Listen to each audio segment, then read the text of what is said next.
Puji Tuhan, kembali kita membaca firman Tuhan dari kitab 1 Tawarik 11 ayat 1 sampai 47. Saya bacakan sampai ayat 21. Demikian firman Tuhan.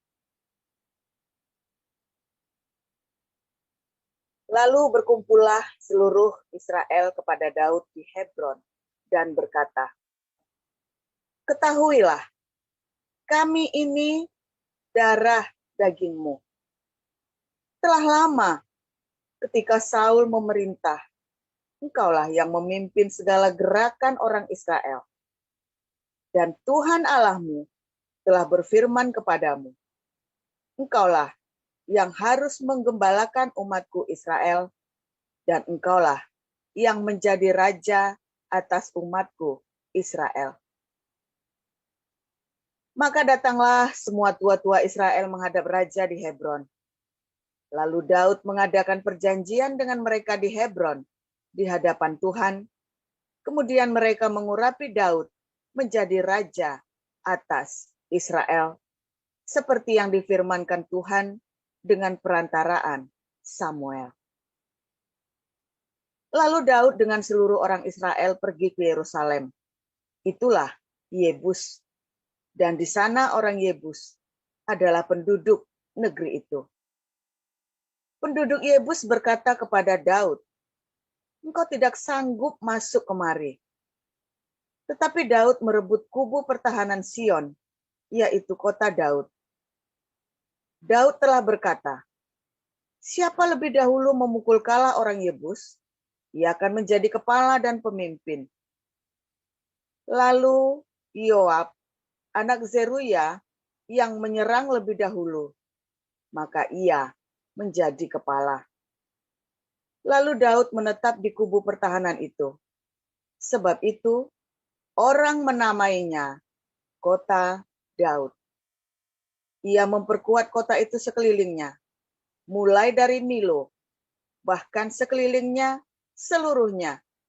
Sedang Yoab membangun kembali selebihnya dari kota itu. Lalu makin lama makin besarlah kuasa Daud, sebab Tuhan semesta alam menyertainya.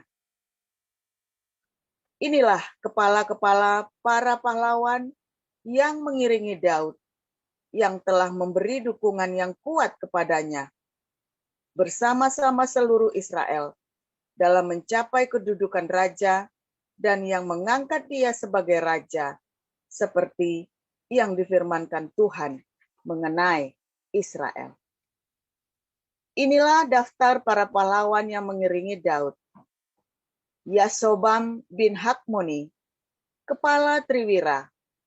Ia mengayunkan tombaknya melawan 300 orang yang tertikam mati dalam satu pertempuran. Dan sesudah dia, Eleazar anak Dodo, orang Ahohi itu.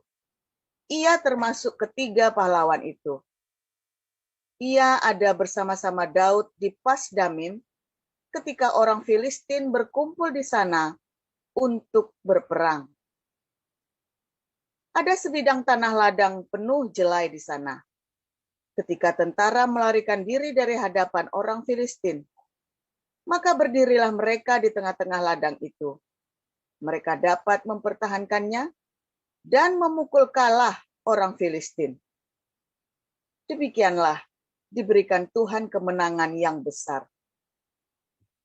Sekali datanglah 3 orang dari ke-30 kepala ke Gunung Batu mendapatkan Daud dekat gua Adulam. Sedang tentara orang Filistin berkemah di lembah Refaim. Pada waktu itu, Daud ada di dalam kubu gunung dan pasukan pendudukan orang Filistin pada waktu itu ada di Bethlehem. Lalu timbullah keinginan pada Daud, dan ia berkata, "Sekiranya ada orang yang memberi aku minum air dari perigi Bethlehem yang ada dekat pintu gerbang." Lalu ketiga orang itu menerobos perkemahan orang Filistin. Mereka menimba air dari perigi Bethlehem yang ada dekat pintu gerbang, mengangkatnya dan membawanya kepada Daud. Tetapi Daud tidak mau meminumnya, melainkan mempersembahkannya sebagai korban curahan kepada Tuhan.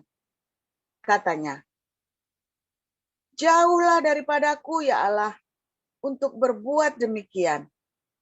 Patutkah aku meminum darah taruhan nyawa orang-orang ini? Sebab dengan mempertaruhkan nyawanya, mereka membawanya, dan tidak mau ia meminumnya." Itulah yang dilakukan ketiga pahlawan itu. Abisai, adik Yoab, dialah kepala ke-30 orang itu. Dan dialah yang mengayunkan tombaknya melawan 300 orang yang mati ditikamnya. Ia mendapat nama di antara ke-30 orang itu. Di antara ke-30 orang itu, ia paling dihormati. Memang, ia menjadi pemimpin mereka, tetapi ia tidak dapat menyamai Triwira itu. Demikian. Saya lanjutkan. Selanjutnya, Benaya bin Yoyada, anak seorang yang gagah perkasa, yang besar jasanya, yang berasal dari Kabseel. Dia menewaskan kedua pahlawan besar dari Moab. Juga pernah ia turun ke dalam lubang dan membunuh seekor singa pada suatu hari bersalju. Pula ia membunuh seorang Mesir, seorang yang tinggi perawakannya, 5 hasta tingginya. Di tangan orang Mesir itu ada tombak seperti pesa tukang tenun. Tetapi ia mendatanginya dengan tongkat, merampas tombak itu dari tangan orang Mesir itu, lalu membunuh orang itu dengan tombaknya sendiri. Itulah yang diperbuat Benaya bin Yoyada. Ia mendapat nama di antara ke-30 pahlawan itu. Sesungguhnya di antara ke-30 orang itu ia paling dihormati. Tetapi ia tidak dapat menyamai Triwira. Dan Daud mengangkat dia mengepalai pengawalnya. Pahlawan-pahlawan yang gagah perkasa ialah juga Asael, saudara Yoab. Selanjutnya Elhanan bin Dodo dari Bethlehem. Samot orang Harod, Heles orang Peloni, Ira anak Ikes orang Tekoa, Abieser orang Anatot, Sitkai orang Husa, Ilai orang Ahohi, Maharai orang Netofa, Helet bin Baana orang Netolpa, Itai bin Ribai dari Gibea orang Benyamin, Benaya orang Piraton, Hurai dari lembah-lembah Gaas, Abiel orang Bet Araba, Asmawet orang Bahurim, Eliaba orang Saalbon, Hasem orang Gison, Yonatan bin Sage orang Harari, Ahiam bin Sakar orang Harari, Elifal bin Ur, Hefer orang Mekerati, Ahia orang Peloni, Esro orang Karmel, Naarai bin Esbai, Yoel saudara Nathan, Bimhar bin Hagri, Jelek orang Mon, Nahalai orang Beerot, membawa senjata Yoab anak Seruya, Ira orang Jetri, Gareb orang Jetri, Uria orang Het, Sabat bin Alai, Adina bin Siza orang Ruben, kepala orang-orang Ruben, dan beserta dia ada 30 orang. Hanan bin Ma'aka, Yosafat orang Mitni, Usia orang Asitarot, Syama dan Yeiel anak-anak Hotam orang Aroel, Yediael bin Simri dan Yoha saudaranya orang Tisi, Eliel orang Mahavim, Yeribai dan Yosabia anak-anak Elnaam, Yitma orang Moab, Eliel, Obed dan Yaesel orang Metsobaya. Demikian firman Tuhan. Ya, silakan Ibu Rima 1 Korintus 8. 1 Korintus 8 ayat 1 sampai dengan 13. Tentang daging persembahan berhala kita tahu, kita semua mempunyai pengetahuan. Pengetahuan yang demikian membuat orang menjadi sombong, tetapi kasih membangun. Jika ada seorang menyangka bahwa ia mempunyai sesuatu pengetahuan, maka ia belum juga mencapai pengetahuan sebagaimana yang harus dicapainya. Tetapi orang yang mengasihi Allah, ia dikenal oleh Allah. Tentang hal makan daging persembahan berhala kita tahu, tidak ada berhala di dunia dan tidak ada Allah lain daripada Allah yang esa. Sebab sungguh pun ada apa yang disebut Allah, baik di surga maupun di bumi, dan memang benar ada banyak Allah dan banyak Tuhan yang demikian. Bu Namun, Rima, minta maaf, 2 Korintus 8, saya salah nulis ya tadi. oke, 2 Korintus 8. Ya, sorry ya. iya. 2 Korintus 8 ayat 1 sampai dengan 24 ya, Pastor. Iya. Iya, 2 Korintus 8 ayat 1 sampai dengan 24. Saudara-saudara, kami hendak memberitahukan kepada kamu tentang kasih karunia yang dianugerahkan kepada jemaat-jemaat di Makedonia. Selagi dicobai dengan berat dalam pelbagai penderitaan, sukacita mereka meluap. Dan meskipun mereka sangat miskin, namun mereka kaya dalam kemurahan. Aku bersaksi bahwa mereka telah memberikan menurut kemampuan mereka, bahkan melampaui kemampuan mereka. Dengan kerelaan sendiri, mereka meminta dan mendesak kepada kami, supaya mereka juga beroleh kasih karunia untuk mengambil bagian dalam pelayanan kepada orang-orang kudus. Mereka memberikan lebih banyak daripada yang kami harapkan. Mereka memberikan diri mereka, pertama-tama kepada Allah, kemudian oleh karena kehendak Allah juga kepada kami. Sebab itu kami mendesak kepada Titus, supaya ia mengunjungi kamu dan menyelesaikan pelayanan kasih itu, sebagaimana ia telah memulainya. Maka sekarang, sama seperti kamu kaya dalam segala sesuatu, dalam iman, dalam perkataan, dalam pengetahuan, dalam kesungguhan untuk membantu, dan dalam kasihmu terhadap kami, demikianlah juga hendaknya kamu kaya dalam pelayanan kasih ini. Aku mengatakan hal itu bukan sebagai perintah, melainkan dengan menunjukkan usaha orang-orang lain untuk membantu. Aku mau menguji keikhlasan kasih kamu. Karena kamu telah mengenal kasih karunia Tuhan kita Yesus Kristus, bahwa Ia yang oleh karena kamu menjadi miskin, sekalipun Ia kaya, supaya kamu menjadi kaya oleh karena kemiskinannya. Inilah pendapatku tentang hal itu, yang mungkin berfaedah bagimu. Memang, sudah sejak tahun yang lalu, kamu mulai melaksanakannya dan mengambil keputusan untuk menyelesaikannya juga. Maka sekarang, selesaikan jugalah pelaksanaannya itu. Hendaklah pelaksanaannya sepadan dengan kerelaanmu, dan lakukanlah itu dengan apa yang ada padamu.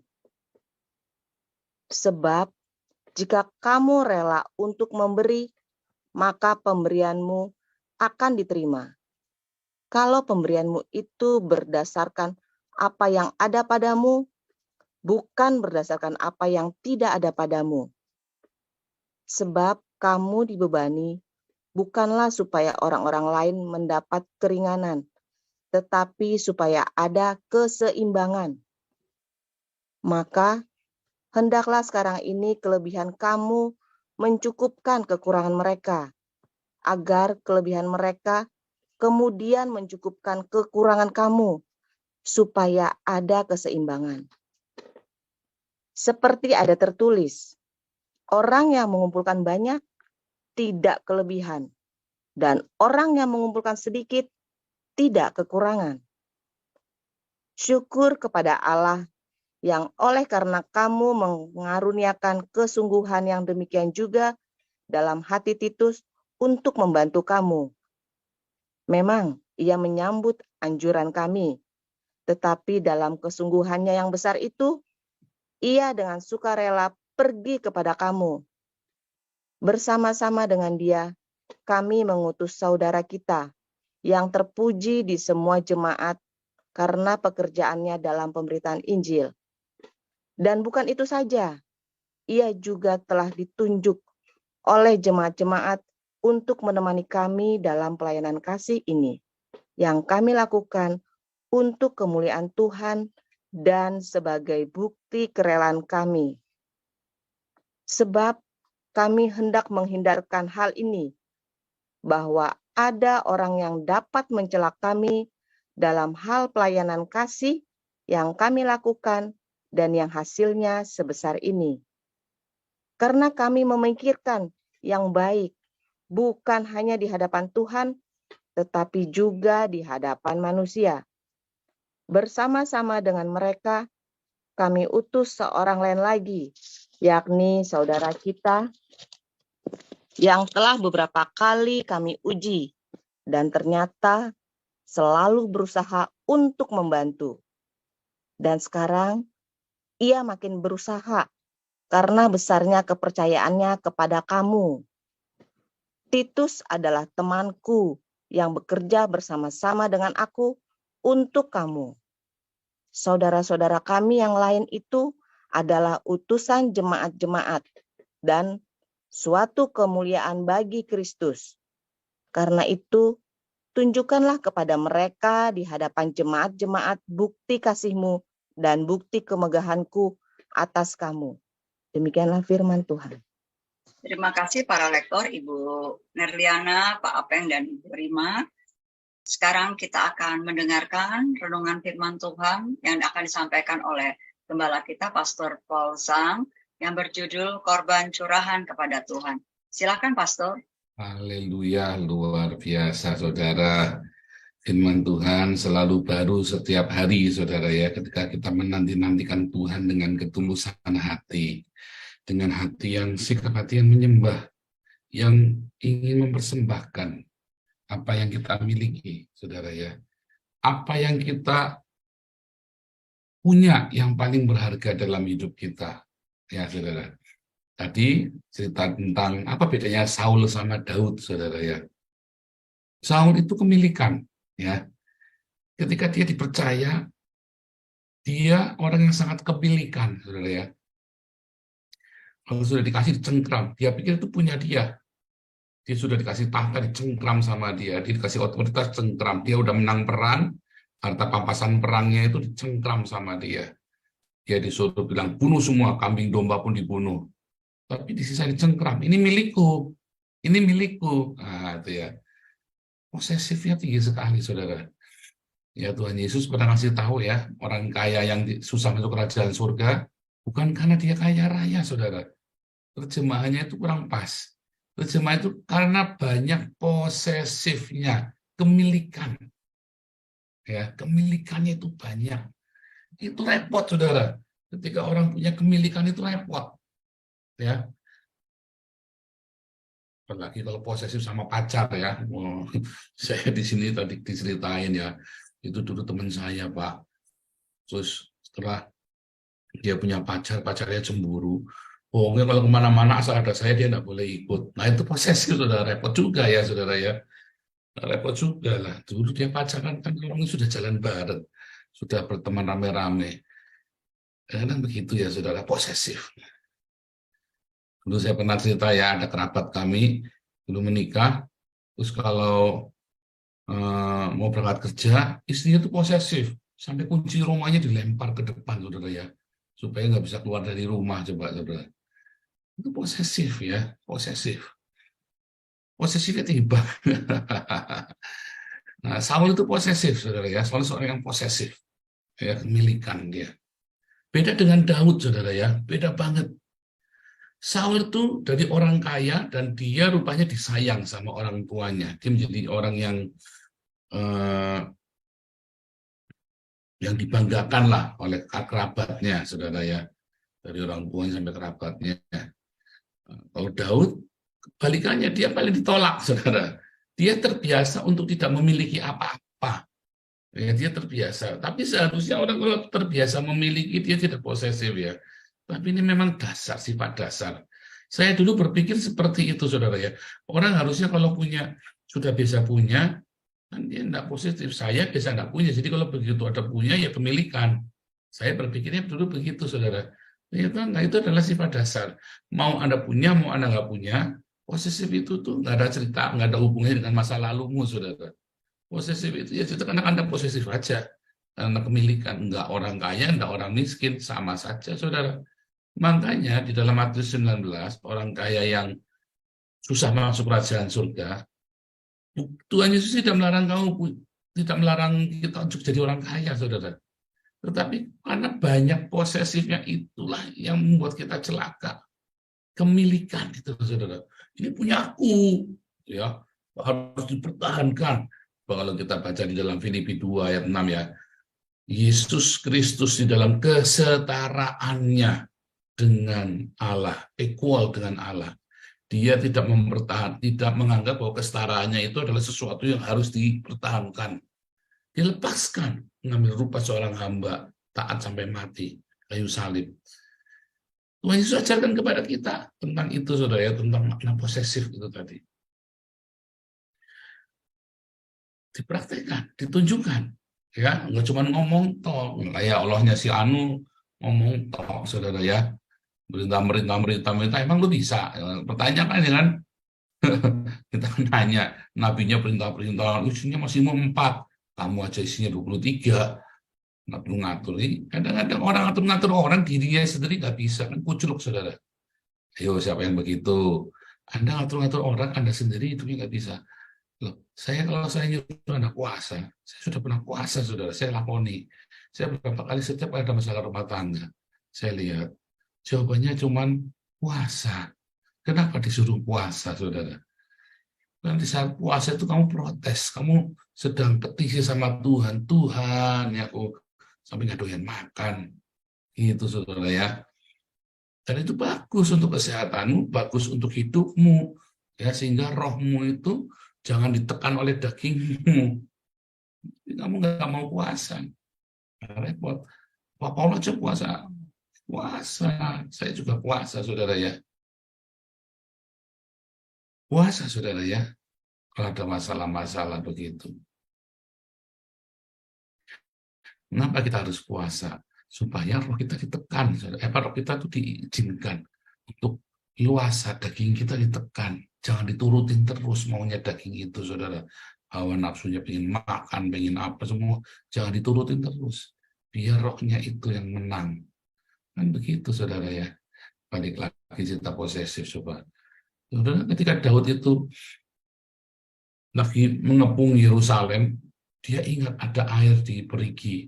Ya, air di perigi yang enak, yang manis rasanya. Dia bilang, aku pengen minum air itu. Padahal cuma ngucap, waduh, enak lo minum air perigi itu ya. Enak ya. Cuma ngucap doang, saudara. Tapi ini pasukannya ini karena begitu loyal, saudara ya. Wah, diterobos musuhnya itu, diterobos. Bayang itu barisan musuh pertahanan diterobos. Sampai tembus ke barisan belakang, sampai ke perigi itu balik lagi, nerobos lagi 2 kali, saudara. Bukan sakti benar ini. Ini orang-orang sakti semua, 3 Triwira ini kan sakti benar ini, Triwiranya Daud ini. Itu sepupunya Daud itu, saudara ya. Triwira itu sepupunya Daud. Nah, wah, hebat sekali, saudara. Ini orang gila benar. Ya, Daud dikasih air perigi tersebut, saudara. Apa yang dilakukan sama Daud? Nggak tega lah minumnya. Ini air kamu dapatkan dari nyabung nyawa. Cuman buat aku minum. Aku nggak layak. Yang layak menerima ini hanya Tuhan. Coba, saudara. Yang layak menerima pengorbananmu itu bukan saya, tapi Tuhan. Itu, saudara ya. Bagaimana sifat penyerahan diri itu, ya, membuat Tuhan itu menganggap bahwa Daud itu adalah kekasihnya, saudara. Hatinya melekat, sungguh hatinya melekat padaku, aku berkenan kepadanya. Dengan panjang umurku kenyangkan dia. Begitu rupa saudara, begitu penyerahannya itu loh saudara. Gimana dengan kita? Ya, baru diberkati sedikit kemilikan saudara ya. Bagus kalau kemilikan ini ada baru diberkati sedikit digade. Saudara. Baru dipercaya sedikit, kepercayaan itu disalahgunakan. Ada orang yang itu tadi ini, kalau itu bukan posesif, kalau itu ya itu namanya semprul, saudara ya. Semprul, kalau dipercaya dikit, kita pinjemin barang, barangnya digade. Nah, itu namanya semprul, saudara. Ada ya memang ya. Nah, kalau yang satu, ya, dipinjam, dikasih barang, diambil nggak boleh, misalnya. Nah, itu ada lagi begitu kan. Posesif ya. Ini kan barang pinjaman, nggak boleh kan sudah di tempat saya, nggak boleh diminta. Ada yang begitu juga. Tapi intinya apa saudara? Sebetulnya setiap hal yang kita miliki itu punya Tuhan, saudara. Ketika Tuhan mengambilnya, bukan orang ya, tapi Tuhan. Tapi kalau itu dipinjami sama yayasan, ya Anda kembalikan loh ya gimana sih? Itu kan barangnya punya yayasan, bukan punya, namanya dipinjami, ya. Barang yang sudah di tempat saya nggak boleh diminta lagi, enak aja saudara aturannya bikin sendiri. Itu namanya posesif, nggak boleh juga. Tapi yang saya maksud, ya di luar itu yaitu apa? Apapun yang ada pada kita itu adalah milik Tuhan. Ya kita harus selalu siap saudara. Apapun yang kita miliki itu punya Tuhan. Karena kita mengakui Yesus sebagai Tuhan dan Juru Selamat. Masalahnya berat ya. Berat ya saudara ya. Kalau Anda sudah jatuh hati sama suatu barang, terus mau dilepas barang itu kayak berhala ya. Anda pegang handphone baru misalnya. Jadi berhala kan. Terus tiba-tiba anakmu menjatuhkannya saudara. Digaplok nggak anaknya saudara? Anda baru beli iPhone baru, iPhone terbaru 14 juta. Ya. Kesenggol saudara. Kuprak. Aduh. Lecet ujungnya, yang namanya jatuh kan ujungnya lecet biasanya saudara. Kira-kira anaknya tapok nggak saudara? Soalnya ini nggak cuma sekali Pak, ini sudah berkali-kali begitu. Ditapok nggak saudara?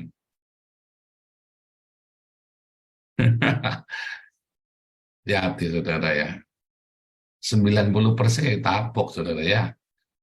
iPhone 14, kalau itu handphone Android, Xiaomi, ecek-ecek ya, itu barang murahan jatuh beli lagi. Nah, ini iPhone harga 14 juta, barangnya tapok ya saudara ya. Tapok nggak saudara? Ayo, tapok nggak? Susah nih jawabnya Pak Paul. Susah buat jujur. Iya susah buat jujur saudara. Emang susah. Ya.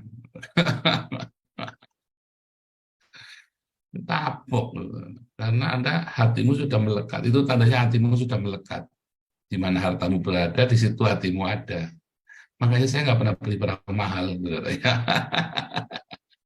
Itulah sebabnya saya di rumah nggak pernah beli barang-barang yang mahal-mahal. Kalau saya tahu itu barang mahal, saya nggak akan main di depan anak saya, saudara. Supaya anak saya jangan ngerengek minjem minta. Nah, dari dulu saya begitu, ya. Saya ajari triknya. Ya, ini kakak saya nih, kakak saya pernah kejadian, dia punya naruh barang ditaruh di bawah saudara. Saya lupa waktu itu barangnya apa ya, handphone atau apa. Akhirnya dipakai main sama anaknya, terus jatuh rusak saudara. Mana kakaknya saya bilang, salah kamu, bilang kamu barang sudah punya tahu anaknya tangannya geratil, tangannya pegang cek sana cek sini, kamu naruh barang taruh di bawah. Saya mah lagi punya anak si Wisely sama Kaira. Bayangin ya, Wisely sama Kaira bedanya umurnya 9 tahun. 8-9 tahun, saudara ya. Wisely sama Kaira bedanya 9 tahun. Jadi waktu Wisely umur 6 tahun, dia baru punya, waktu Wisely itu umur 9 tahun, baru punya anak Kaira. Ya. Terus Kaira sampai 5 tahun kemudian. Coba bayangin, sampai Kaira umur 5 tahun, sampai si Miracle umur 5 tahun, kita nggak punya perabotan di rumah, saudara. Memang nggak ada perabotan kaca itu kita nggak punya. Supaya anak ini kalau lari kubrak, ya sudah, Ya. Nah, waktu itu Wesley sudah SD. Kita sempat beli perabot, saudara. Sempat beli perabotan. Terus hamil Kaira. Ya. Tak terduga hamilnya. Loh, kok bisa hamil? Ya kan? Kok bisa hamil? Udah lama. Kita paling cuma satu paling. Ya sudah, kita buang-buangin. Kita nggak punya barang di rumah, kosongan. Jadi anak si Miracle itu umur 8 bulan sudah bisa ngomong, sudah bisa jalan, saudara. Nah, ya kan? Coba anakmu gimana? Karena Anda posesif, ya anakmu susah, sengsara. Jangan ini, jangan itu. Benar nggak? Ayo ngaku. Kebanyakan aturan di rumahmu, anakmu jadi goblok. Anda itu kalau kebanyakan aturan, anakmu jadi goblok, saudara. Percaya enggak? Ini pengalaman saya pribadi, saudara ya. Saya di rumah itu nggak banyak aturan. Jiwa itu mau naik, mau apa, mau jatuh, kubrak. Nggak akan ada benda tajam kena kepalanya. Tidak akan, saudara. Tidak akan ada kaca pecah. Nggak akan ada. Memang nggak punya. Kosong gitu ruang tamu, cuma TV atau taruh tembok, saudara. Udah, cuma itu saja. Jadi, mau nabrak, mau lari kemana, jubrak tuh. Ya. Kita nggak pernah taruh laptop, misalnya saya taruh laptop. Saya tidak pernah taruh laptop di bawah. Kalau saya lagi kerja, kan kita pakai tatami. Ya kan? Selesai dilempit, saya kerja, laptop saya taruh di atas. Wah, sih main laptop, kalau tak temen, tak tungguin laptop 2 jam. Sudah. Saya main di sebelahnya, saya nunggu, dia main, takut, boleh, saya tungguin. Setelah itu saya taruh. Ya. Jadi kita tahu bukan berarti kalau nggak posesif, nggak kemilikan terus biar rusak, nggak juga dirawat. Tapi kita tahu, saudara, kita punya anak, ini mungkin ada pembantu di rumah atau ada ibu, mama, papa yang nggak ngerti. Saudara kalau tahu itu barang yang penting, disingkirkan. Jangan malah dicongorkan, kan orang tahu sendiri. Orang tahu sendiri, kamu yang lalai, nyalain orang. Kita yang teliti, saudara ya. Serius, saudara ya. Itu trik mengurangi masalah. Mengurangi teriak-teriak di rumah. Separuh teriakanmu di rumah itu kan karena gara-gara barang rusak. Ya kan? Nah, yang sampai sekarang yang masih belum bertobat, belum selesai itu ya, naruh gelas di pinggir itu, saudara. Itu saya paling stres itu ya. Tapi sekarang saya tutup. Dorong aja, nggak pakai ngomong. Dorong saja, saudara. Ya, naruh gelas di pinggir. Karena kalau jatuh, pak, itu kita gusar, saudara ya. Gelas jatuh itu anak-anak sudah dewa. Tapi anak-anak enggak ya. Untungnya anak kalau naruh gelas nggak ada yang di pinggir, saudara ya. Tapi itu memang apa, saudara? Cara kita, ya, posesifnya kita ini merusak hari-harimu, saudara. Masalahmu itu banyak gara-gara posesif, saudara ya. Coba Anda, mobil saya kan mobil bekas, ya. Mobil saya mobil bekas. Jadi saya nggak terlalu stres, saudara, takut dibaret orang dia apa, saya nggak pusing, saudara. Cuma kalau mobilnya baru, dulu saya pakai BMW, saudara ya.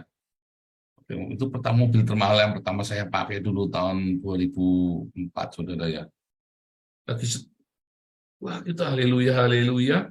Kita masuk garasinya ada pakunya sedikit nyongol, kan garasinya garasi sewa, saudara ya, karena kita kan di pertokoan rumahnya. Padahal cuma 10 cm, tapi hati ini kayak sembilu tajam, saudara. Di hati itu, saudara. Posesif itu, saudara. Serius ya, itu posesif. Makanya jangan suka punya barang-barang mahal. Di mana hartamu berada, di situ hatimu ada. Nanti hatimu tidak akan tercurah habis sama Tuhan. Anda kepikiran barang itu terus. Ya, coba Anda pakai handphone mahal, bingung, stres, saudara. Barang apa? Saya pakai jam harganya cuma 130 euro, saudara. Ya, 130 euro cuma 2 juta. Ya, tapi ini bisa tahu, saya tiap hari jalan 5.000 langkah, 10.000 langkah. Jam ini apa ya? Alarmnya segala macam, tanggalan, padahal harganya cuma 2 juta rupiah, saudara. Ya, nggak usah mau jam, nggak usah pakai 50 juta. Jam 50 juta, apalagi jamnya 4 miliar. Jam 4 menit kan nggak akan menambah 1 menit dalam hidupmu, juga nggak akan nambah, saudara. Tetap 24 jam sehari, ya kan? 1 jam 60 menit, 1 menit 60 detik. Nggak akan nambah. Mau jamnya berapapun nggak akan nambah, saudara.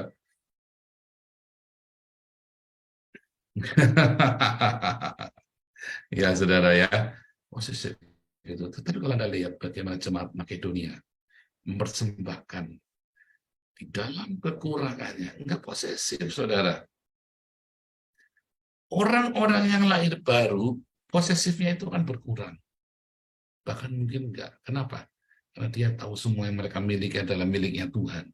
Di dalam segala kekurangan, mereka memberi, mereka menabur. Ya, orang-orang, ciri khas orang yang lahir baru pasti tidak posesif, saudara. Ciri khas orang lahir baru. Contohnya Kisah Rasul 2, Kisah Rasul 4. Ya, ciri khas orang lahir baru itu tidak posesif. Dia suka berbagi. Itu ciri khas. Kalau Anda tidak suka berbagi, tidak suka berdiakonia, tak jamin Anda belum lahir baru. Gereja-gereja pendeta-pendeta yang pelit, itu pendeta masuk neraka, belum lahir baru, percaya saya, saudara. Oh, tapi percaya Yesus, bohong di mulut, saudara. Jangankan mau korban nyawanya, korban duit aja nggak mau, saudara. Malah ngumpulin duit, terus kan malakin Anda terus kan. Ya, makanya kita akan bikin yayasan embun pagi, ruang tolong menolong. Tapi kalau sudah ruang tolong menolong, jangan malah Anda malakin kita. Nah, itu posesif juga tuh, pada Anda belum lahir baru. Ya, dikasih kesempatan buat tolong menolong, malah kita malah malakin, saudara. Ada ya, jangan, namanya ngunjah, penjarak gitu, saudara ya. Kita biarkan pengurus ada prosedurnya. Ini mah gara-gara dia minta ini minta itu, kita belum bisa Pak, karena kita belum ke sana. Saudara yang mutung keluar dari komunitas, saudara ya. Memang datang tujuannya cuma mau itu aja. Wah, ternyata apa ngomongnya gede, tidak seperti yang di ini, tidak seperti janjinya. Emang janjiin apa? Lah kamu datang kemari karena kamu pengen, nah, motivasimu udah tidak benar juga kok. Ngerti, saudara ya? Itu posesif juga. Itu tanda Anda belum lahir baru. Itu udah langsung kelihatan, tanda Anda belum lahir baru. Kenapa? Itulah posesif, saudara. Kemilikan. Kan bukan punyamu, kan? Tapi kan kamu pikir itu punyamu yang kamu mau ambil, kan? Saudara, semua uang yang ada di yayasan dikumpulkan. Kebanyakan dari segala kekurangan orang-orang di tempat kita. Yang kemudian dia percaya dengan pemberitaan Injil di tempat ini, kemudian dia serahkan hartanya, dia kasih uangnya dalam kekurangan. Makanya semua pengurus itu galak-galak, dia jaga uang ini baik-baik, saudara. Karena kita tahu uang ini punya Tuhan. Kenapa uang ini punya Tuhan? Para jemaat memberikan di dalam kekurangannya untuk Tuhan. Ya, yang kemudian dikelola untuk orang-orang miskin. Sebenarnya kan itu, saudara. Tetapi banyak yang nggak nyampe sampai ke sana ya. Dia pikir sok puasa lah apa, pengurusnya begitu. Enggak, saudara. Dilakukan dengan hati-hati. Dan biasanya orang yang hati-hati ini ya biasanya ya kasar ya gitu, saudara ya. Bedek-bedek kasar-kasar begitu biasanya, karena kesaklek. Ngomongnya saklek, dia nggak ngerti, pokoknya saklek, ya udah pokoknya begini. Nah, saudara jangan tersinggung kalau misalnya lagi nggak Pak, kita belum bisa kasih, mungkin cara bahasanya ngomongnya ya maklum, saudara. Nah, ini kita lagi cari berpikir bagaimana cara, tapi kita briefing terus, saya selalu kan tiap pagi pun Pak kita kasih tahu syaratnya ini, kebutuhannya adalah ini, Anda harus, kan selalu kita rutin. Nah, masalahnya posesif itu, saudara. Posesif itu, ya, gara-gara posesif itu, maka kita sulit menikmati berkat Tuhan. Malah, Anda tahu, itu tukang ojek atau tukang kenek-kenek ngangkot itu ya, gara duit zaman saya kecil itu gara 1.000 perak bisa bacok orang, saudara. Gara-gara 1.000 perak, satu penumpang 1.000 perak, ya kan? Nggak jadi naik, terus diambil ke angkot lain, dia ambil pisau ditusuk itu. Ya, kenek angkot lainnya itu. Dan itu nggak terjadi 1-2 kali, itu bolak-balik masuk berita yang begituan. Itu posesif, saudara. Jangan pikir posesif itu hanya orang kaya saja, saudara. Belum tentu orang kaya itu posesif. Contohnya Daud di dalam segala kelimpahannya. Dia nggak posesif, dia serahkan. Ya, kayak Koden ya, pada Neil Alexander itu di dalam segala kelimpahannya malah diserahkan. Makanya kita belajar, saya banyak teladan-teladan yang baik. Serahkan, bukannya malah kita minta untukku. Hati-hati saudara ya, gara-gara donasi Anda tidak masuk kerajaan surga kan konyol saudara. Gara-gara donasi, ya kan, gara-gara masalah. Itu sebenarnya indikator saudara. Itu indikator, hati-hati. Jangan kemilikan, itu semua punya Tuhan. Bahkan hidup kita itu punya Tuhan. Hati-hati saudara. Para pengurus, juga para jemaat. Ya. Ketika kita menawarkan, bukan berarti bahwa itu Anda bisa ambil semuanya. Ingat, masih ada orang lain yang juga harus ditolong, bukan cuma Anda. Jangan untukku dan untukku. Sudah ambil sana, ambil sini, ya. Minta sumbangan sini, akhirnya diantri semuanya. Itu posesif, saudara. Itulah posesif. Anda ambil dari sini. Kalau sudah cukup, ya cukup, sudah berhenti, saudara. Jangan ambil lagi sana. Akhirnya Anda kider proposal. Ada ya, di gereja itu ya. Saya dulu sering, Pak ini kemarin baru minta di tempat gereja kami, Pak. Loh, dia ke gereja sehari berapa kali? Saya sampai heran. Pagi di sini, siang di sana, malam di sana. Ide proposal ya ke yayasan, ke gereja. Selalu ada, saudara. Jadi bukan posesif itu bukan hanya bagi orang kaya saja. Orang kaya banyak yang posesif. Ya, tapi orang yang tidak punya uang pun banyak yang posesif. Karena posesif itu bukan masalah latar belakang. Posesif adalah sifat yang belum lahir baru. Karena kamu bukan milik Tuhan, tapi kamu milikmu. Bahkan Paulus berkata, hidupku bukan milikku lagi, tapi Yesus yang hidup di dalamku. Itu ciri khas lahir baru, saudara. Gimana dengan Anda? Anda mau seperti Saul, yang sudah dipegang, sudah dikasih, ini buat saya, ini punya saya, ini kekayaannya. Atau seperti Daud, aku tidak layak minum air ini. Ini air dari mengorbankan nyawa, ini hanya punya Tuhan, hanya Tuhan yang layak. Saya nggak layak minum air ini. Ya, seperti jemaat Makedonia, dia memberi dalam kekurangannya. Bukannya, oh kita lagi kurang, Pak. Kita minta supaya ada donasi buat kita, Pak. Ya, donasi dari Yerusalem, donasi dari Korintus, donasi dari Tesalonika. Iya, soalnya kita lagi kurang. Ada donasi dari sana melimpah, dia sendiri datang melimpah. Hati-hati, saudara ya. Hari ini kita belajar seperti Daud. Aduh, ini hanya Tuhan yang layak. Serahkan sama Tuhan. Ya, setiap kali kita menyerahkan sama Tuhan, Tuhan sayang sama kita. Kecukupan itu tidak selalu mumpung ada, belum tentu, saudara. Kecukupan itu selalu ada dari berkat Tuhan yang ajaib. Selama hatimu tidak kemilikan.